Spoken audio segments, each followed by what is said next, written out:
Welcome back to another episode of A Gift from Adversity. My name is Juri Love. I'm your host. Thank you so much for tuning in. Today I am having a wonderful guest. Her name is Tash Hanham, and we are excited to have her for our podcast today. But before I introduce my guest, I want to introduce my book, which is A Gift from Adversity. This is available on Amazon and it's published in 2020. The subtitle is Overcoming Sexual Abuse, Domestic Violence, Bullying, and Homelessness. And I've experienced these adversities growing up in Japan, and it was very difficult to overcome them. And I felt very compelled to tell my story through my publication, but not only that, after I published my book, a lot of people told me about their adversities, and I realized that it's a calling for me to create this podcast, and it's been wonderful. I've had over 50 episodes so far from so many people sharing their very difficult stories, but it's very empowering to hear how they overcame the adversities.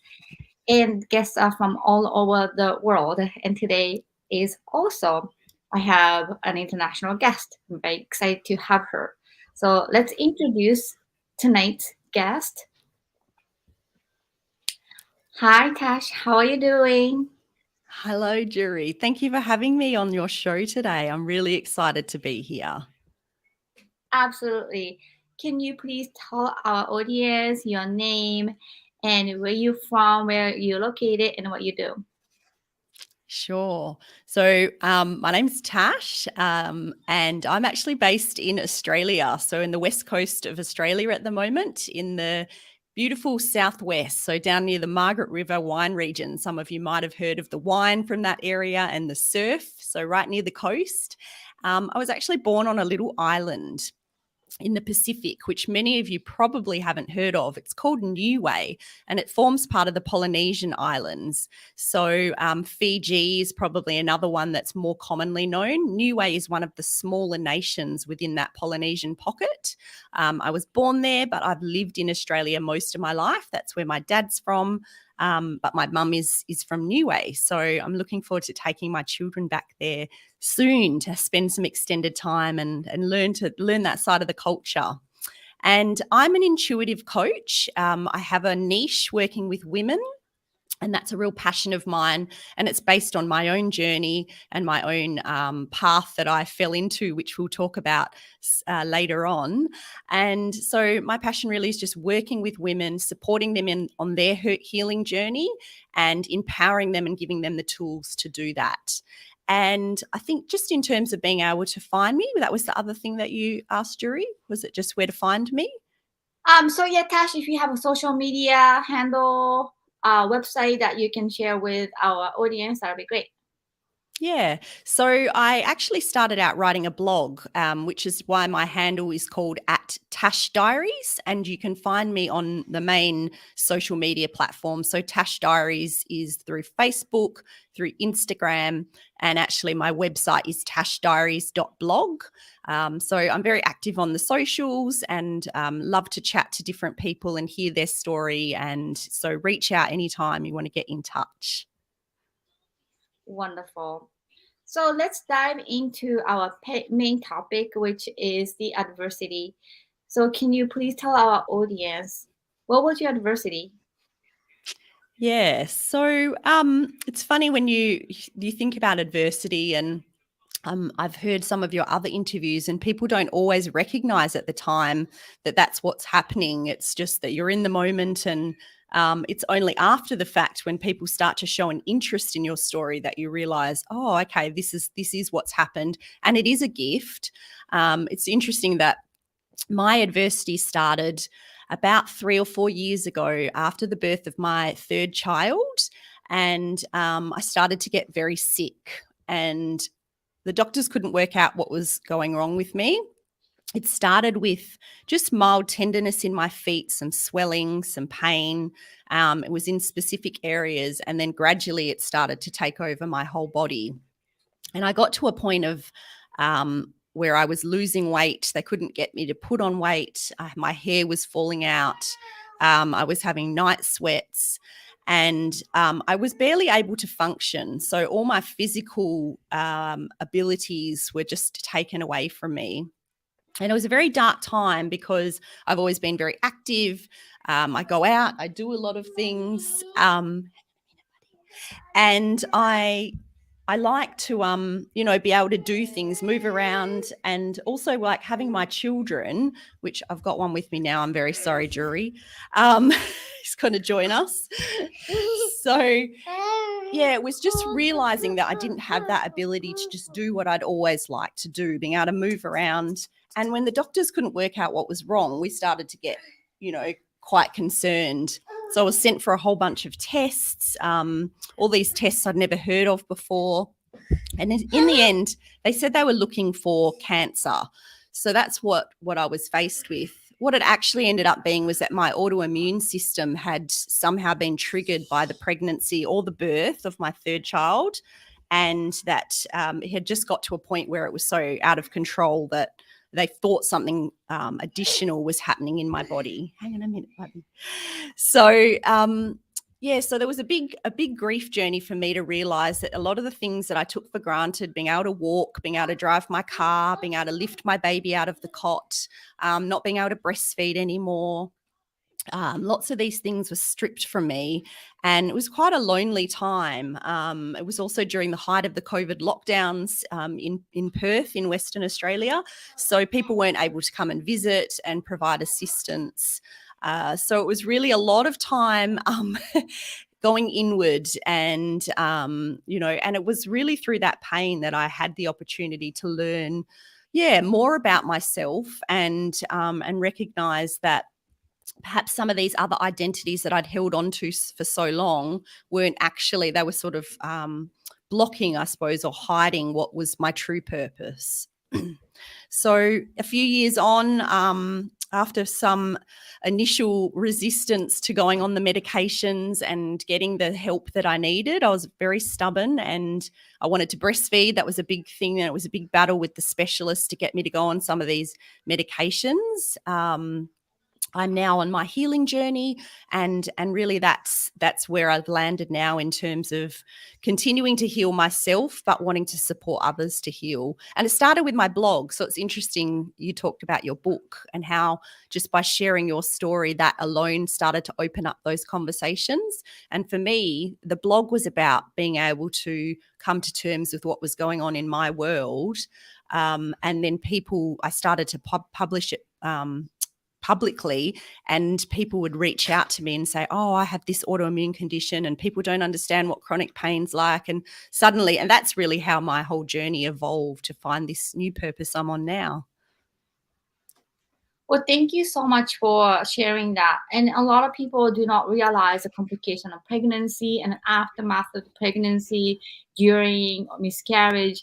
All these topics are really shy away to be talked openly. So I'm very glad that you started blogging. And then I'm sure that blogging had helped a lot of people as well, because I had a very complicated pregnancy, the second one, and there are two miscarriages in between, which one almost took my life. And after my second child's delivery, it was horrible. I almost died after like maybe 4 days after my daughter was born. But even during the pregnancy, I had a pinched nerve, I had shingles twice, and placenta previa. A lot of things went wrong. And then people don't realize that how much of the tolls the women carry. And then even like before, after, during, it's very, very not easy. It's not like ordinary thing to just have a baby and it be easy. So before this condition, were you completely healthy and everything was fine? I believe, tracing back, that I actually developed this autoimmune condition after my second birth. But what happened was that I have a small number of symptoms And then what they explained to me later is that I effectively went into remission, as they call it. And so I was asymptomatic. I didn't have any issues. And I basically thought, oh, well, it was just a niggling thing. They did a bunch of tests initially, and they were looking at Ross River virus and a few different other conditions. And then when they couldn't find anything consistent, and that is the tricky thing about autoimmune conditions, they have markers, they look at your blood levels, and then they sort of look at a spectrum and they kind of try and put a line in the sand as to where you might fit. And if you don't neatly fit sort of one of the definitions that they already know, they find it hard to diagnose you. And already since having the third child, and then the symptoms really coming back and not going away on their own, in fact, getting worse and worse, they really struggled. Even then, with all of the markers and everything that was going on, and clearly how unwell I was, they still struggled to actually put me in a box. And that's something that I hear from a lot of other autoimmune sufferers, or warriors, as I like to call us, that they don't fit in a neat box. And I think that sometimes in the medical world, especially the Western medicine world, they don't like that. They want you to be able to fit, I tick this box. But yeah, absolutely. It's something that started then, but I think really worsened after I had my third. So, and I think for me, part of that journey was that I had a lot of resistance around the idea of what I considered selfish, which was getting medication and getting help, because that meant it would detriment my baby, because at that point in time he was only sort of 6 months, and then 8 months, and then finally by 12 months old I had to give up sort of the feeding and go on these medications that I had a lot of resistance to.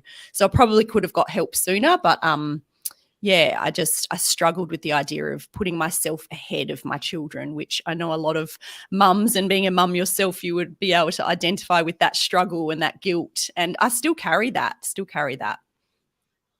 It's interesting, Tash. I had shingles. I told you, a pinched nerve, and I could have taken pain medication during the pregnancy, but I was very, very afraid what would happen to my baby inside by taking this strong pain medication.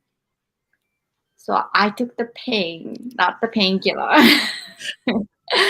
And she's healthy, so I think it's worth it, because those times, say even breastfeeding, like you just don't know like what's the effect from the medication. And then to me, taking the pain was much, like, it was awful, but I really felt the consequence of, what if, like, I take this medication and ease my pain, but what if that would affect my baby for her whole life? And like, that is, I can emphasize with you, and not being a stubborn, but just a love for your baby, and knowing the side effect and the long-term effect of someone's life, versus you probably can tolerate the pain, however it's very painful.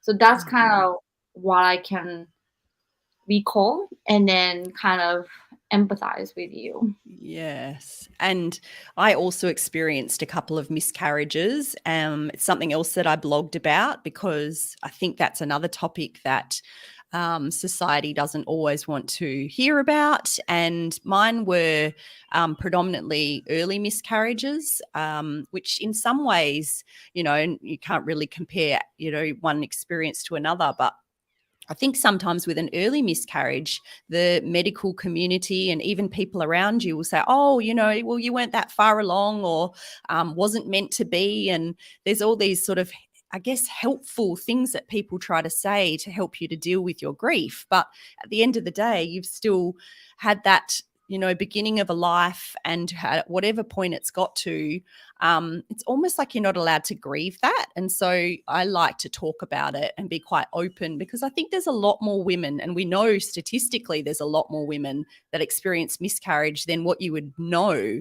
And some don't always know they've had the miscarriage, but I think there's also a lot of women who are afraid to talk about it. And particularly when they're young, when it's early in the pregnancy, it almost just gets a bit dismissed, like, oh, well, and let's just move on. So I think creating space for women to grieve and feel that feeling wherever they are in the pregnancy, that it's okay. And so again, that's been part of my journey, has been just opening that dialogue and sharing my experience. Everyone's different, of course. Thank you so much for sharing that. And again, miscarriage is something that, again, it's very hard to talk about. Not only just not so much platform, but also it's so heavy on you when something dies inside of you. I just remember the ultrasound was like heartbeat was 80, and the doctor said you're gonna probably miscarry and take this pill. I'm like, no way, the heartbeat is still there. It might pick up, but it died and it just stopped. And then that ultrasound, and then they didn't tell me the result. Wow. And they asked me to go home. They wanted me to make sure I'm at home and safe. Then they called me and then they said, we couldn't find a heartbeat, so you have to do DNC. So, I still remember that. So, it's just so hard. But I'm very happy that you feel okay to talk about it and then blog about it, because I think those talks should be able to be supported and heard. And then the reason why I started this podcast is to really normalize adversity talk and difficult conversations.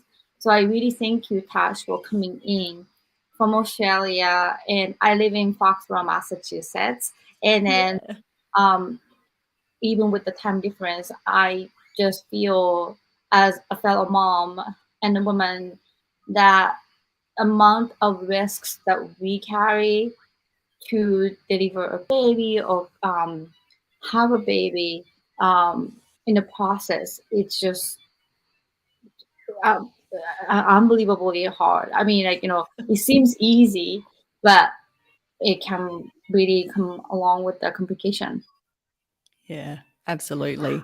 And you can't be, no one can explain to you the level and the variety of different things that can go amiss with a pregnancy. And then even if you have a successful birth and you get to you've got your baby in your arms, and then you can have things like what happened with me, where actually having the baby then triggers this response in your body that sends it out of control. So you just don't know. And everyone's so different, and what they experience is different. But I think normalizing these conversations where it's not just, you get pregnant, you successfully carry the pregnancy and you have a healthy baby and you have a healthy, straightforward birth. That to me is not the normal story. That's actually a special story. There's a lot more that usually goes on, and the variety of different things that you carry. And I think some of the traumas that come from that, if they're not talked about and if you don't facilitate that healing, can really, really take hold, and I think can play out in later years. So I'm definitely an advocate and really grateful that you've opened up this channel and allowing people to talk about all the different things that have happened or are happening in their worlds. Thank you so much for saying that. So, Tash, let's move on to the second question, which is the tools that you use to overcome this difficult situation that you faced. And again, this is something that I'm very grateful for all the guests who have shared the tools, because a lot of times that people struggle for finding the tools and then what it is and then what works. So in your case, what are the best tools that you used to overcome the situation? Yeah, so this is a great opportunity to share. And I think my process has been quite organic, and really I have shared what has worked for me along my healing journey. And I am nowhere near healed. I don't know if we're ever healed. I think it's always a journey. But certainly as I go along and I come into light with different things, I like to share them with my audience. And so for me, a big part of what I do is actually working with people to reconnect them to their intuition.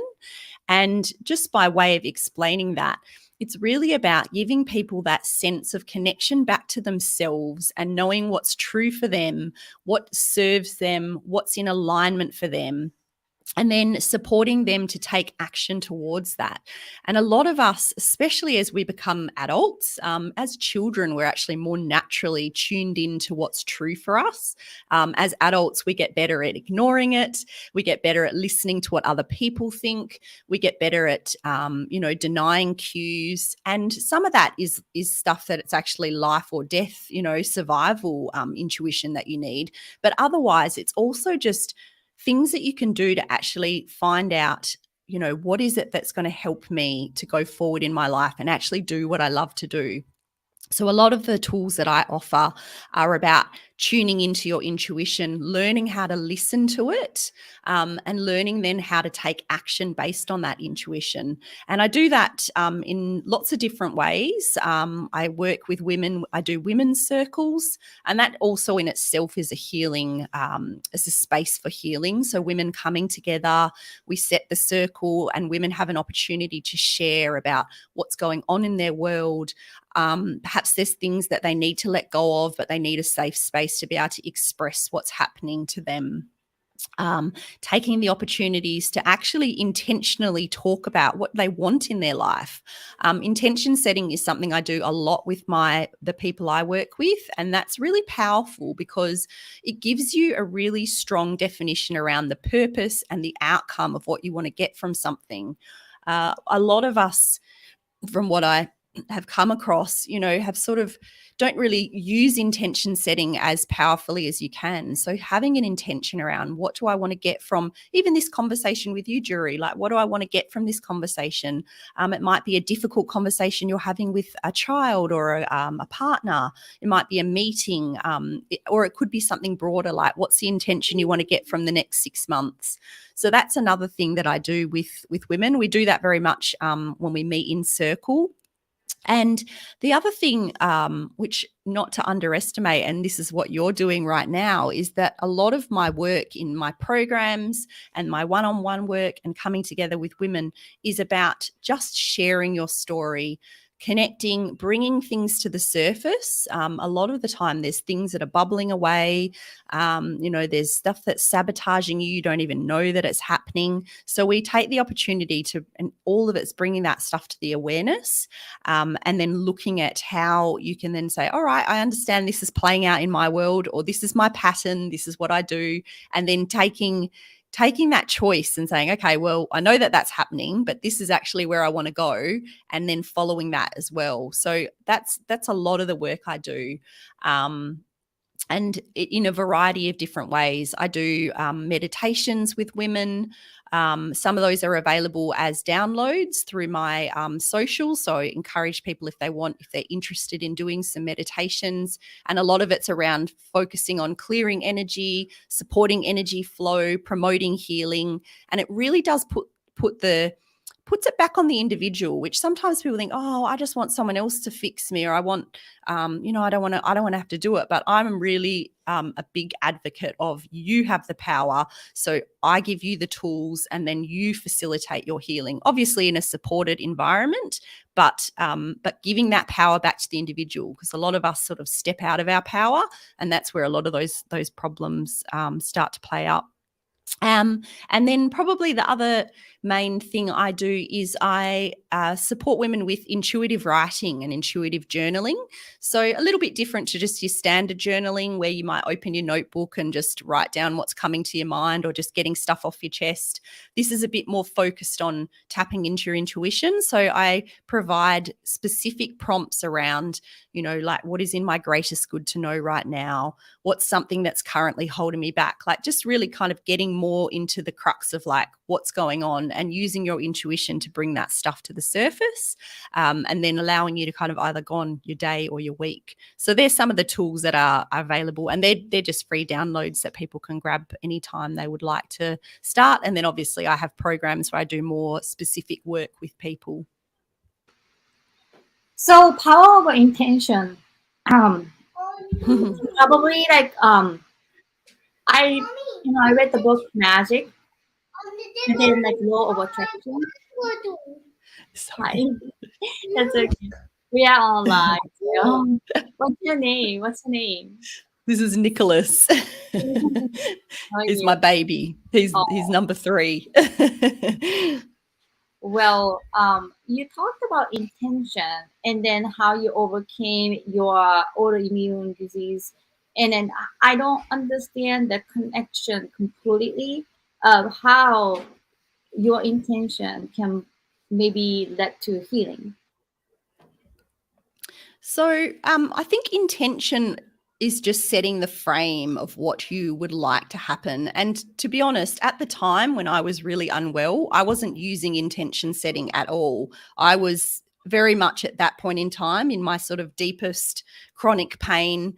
I was surviving. There was definitely no intention setting. There was no if I had any intention, it was could I get out of bed in the morning? I got stripped right back to the basics. But what it did allow me to do in that time, and I only was able to realize it once I started to feel a little more well and started to receive some help. I feel like I had to get to that point though, where I was willing to accept help. Was then I realized that I didn't have a strong connection to myself. I didn't have a strong identity, and I didn't have a strong sense of what I wanted to get from my life, other than being a mum, which is beautiful. I'm a mum of 3, being a wife. And I had at that time a career that had served me up to that point, but was no longer really fulfilling me. I was just hanging on to it because I guess sometimes the convenience, and especially when you've got a young family, a bit of money coming in the door, it just wasn't serving me.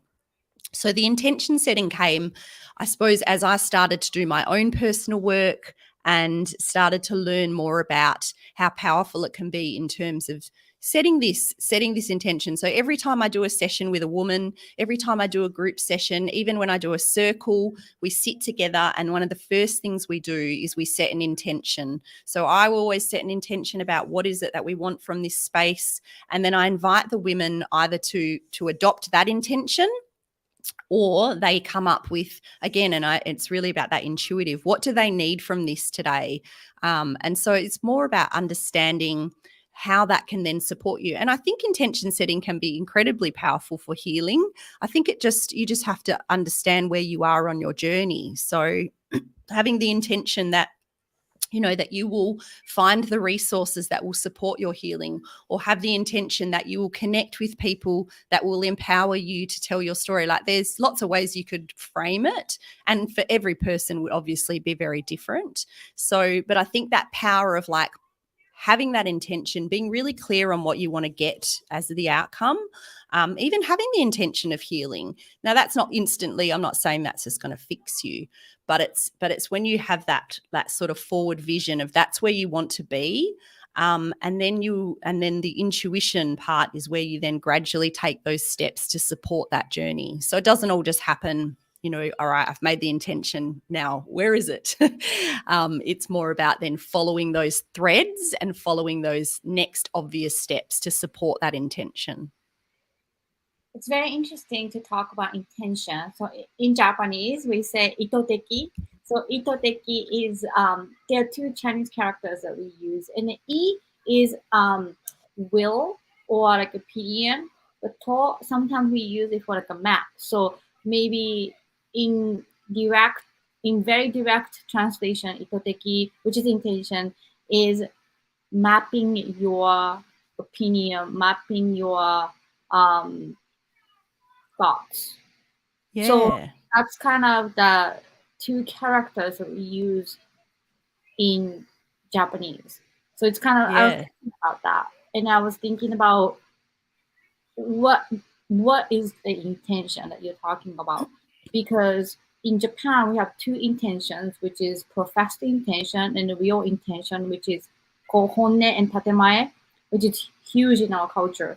Honne is the real intention, and tatemae is a professed intention. Well, we never reveal what we feel um, to society. So we always like wear this social mask, and then we don't reveal what we think. That's our beauty of the culture, but at the same time, it's very hard to read people. and Yes. live with harmony, not so much conflict, but we talk stuff behind our back, which sometimes can get uglier than saying it like in your face. And so Yes. I think intention can be very powerful tools to overcome a lot of things because now you're very aware and alert of what you do. Like what you said about setting the intention whenever you meet with Mm. a group of people. Is that you set the intention or clients? Sometimes you lead it. Yeah. So both. If it's something where where I'm coming in and I am just presenting at a meeting, or, even prior to having this conversation with you, I would just sit for a moment and choose the intention. So for this as the example, I always choose the intention that the audience will get the benefit of our shared story. So I keep it pretty general, but then I open up that intention and I hold that intention the whole way through our conversation. And so the intention then is that is what will happen. If I do something with a group, so if it's actual specific work like a circle or a program or something where we're coming together, I always invite them to set their own intention. So I will guide them, perhaps to the point where I'd say, if you don't have something that specifically comes to mind, leave it open to, I choose the intention of getting the benefit of this exercise. I choose the intention of, receiving something that's going to support my journey, my highest journey. So you can leave it quite broad, but always making sure that they have that, and quite specific about sitting with it for a moment and actually choosing it. So not just writing it down and sort of paying it lip service, like actually putting your energy into choosing that intention. So I do both. That's interesting. Well, thank you so much for sharing that, Tash. So let's move on to the last question, which is a gift that came from your adversity. So how would you describe a gift that came from your adversity? Yeah, this is such a great question. And one of my blogs I actually wrote is why I am grateful for my autoimmune condition. And I actually ended up writing 3 parts to this blog because as my journey has unfolded, I've shared more. And it sounds like perhaps a bit of an odd thing to say. And I have had people say to me, "Oh, why would you be grateful for your autoimmune?" But I am grateful because it did afford me this gift of this awakening and this journey of learning more deeply about myself. And I really believe that without having had the autoimmune and the health breakdown and my identity kind of stripped back, I wouldn't have had this option of finding this true path that I believe I have basically stumbled upon. And it's this gift I have for holding space for women to heal. And if you had told me this 2 years ago that this is what I would be doing, I would have laughed. Like there was never anything in my mind that thought this is what I would be doing. And now I can't see myself doing anything different. So I suppose the gift that has been given to me is this privilege of working with women and supporting their healing journey and supporting them to connect back to themselves. And every day I learn new things. I learn more about myself. I keep adding tools to my toolkit. And I'm just loving being more curious than I've ever been keen to grow, and just I feel like the more I learn, I'm going to butcher the saying, but it's like the more you know what you don't know. So it's just that evolution. And so, yeah, so the gift to me every day is being able to have these conversations, being able to share my story, and share it with that humility and vulnerability. And vulnerability is such a big thing for me. I made that commitment. I set that intention a long time ago when I started to share it, that I would always just I would share with the truth. I wouldn't steer away from what was authentically going on, even if that was uncomfortable for me and uncomfortable for other people to hear. But I know that in doing that, it will reach the people that need to hear it. And so I just stay true to that, knowing that this is the gift I've been given. And so, not to waste it, and not to waste this opportunity. Well, thank you very much for sharing the gift. And I am very grateful that you came to the show and share your journey with us today. Thank you, Juri. Thank you so much for having me. Yes, absolutely. So before we end the podcast, I would like to give you an opportunity to give an advice for somebody who is going through what you went through. Yes. So my advice would be to just stay with what is true in your heart.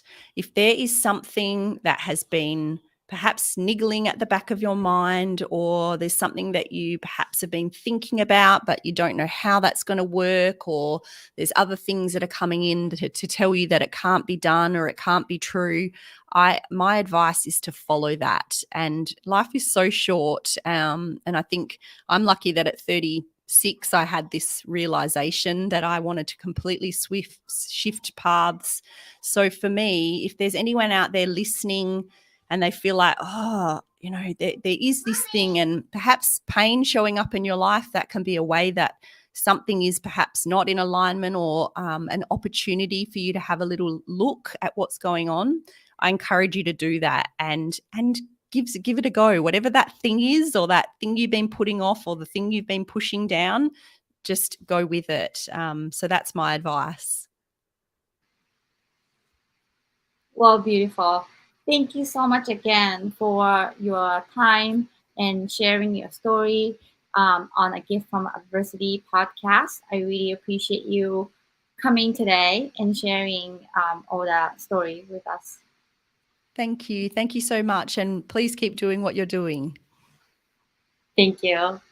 Well, thank you everyone again for tuning in. I have more guests coming in, and check out A Gift from Adversity podcast on Anchor, Spotify, and also Facebook and YouTube as well. Thank you again, everyone. Have a great night.